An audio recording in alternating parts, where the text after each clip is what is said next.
I'm very glad that the leaders were able to agree in principle on the 6 sanctions package. This is very important. Thanks to this, Council should now be able to finalize a ban on almost 90% of all Russian oil imports by the end of the year. This is an important step forward.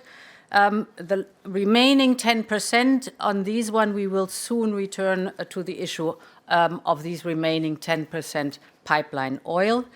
I want to note that other elements in the package are also important. It's the de-swifting of the Sberbank.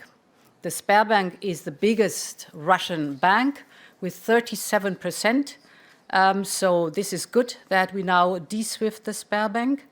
There's a ban on insurance and reinsurance of Russian ships by EU companies, a ban on providing Russian companies with a whole range of business services, and very important, the suspension of broadcasting in the European Union of 3 further Russian state outlets that were very typically spreading broadly the misinformation that we have witnessed over the last weeks and months.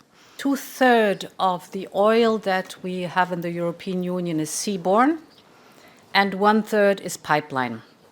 And here we have the Druzhba pipeline. This is the one and only pipeline for Russian oil. And there is the northern part providing to Poland and Germany, and the southern part going to Hungary and later on Slovakia. And indeed, as I said, 1/3 is the pipeline oil. As we have a clear political statement by Poland and by Germany that they will, as the others, the seaborne oil, wind down the Russian oil till the end of the year. We have covered overall 90% of Russian oil being wind down in this time frame. It is a big step forward what we did today, because indeed we now have gotten rid of coal, and this was already very difficult. Now we have basically the political agreement how to phase out oil in a clear time frame. And we started tonight, and we will report tomorrow, to discuss the big energy package Repower EU that the Commission tabled, which is the basis to be able, over time, to completely diversify away from Russian fossil fuels.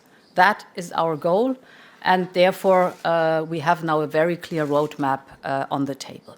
We have decided to take the appropriate measures in order to react and to make sure that we will protect the security of supply. This is a very important element that we have decided to take into account, and I think this is fair, because it's important on the one hand to decide, to be clear, to sanction the Kremlin, to sanction Russia, but on the other hand, this is important to take into account the level playing field, but also the security of supply.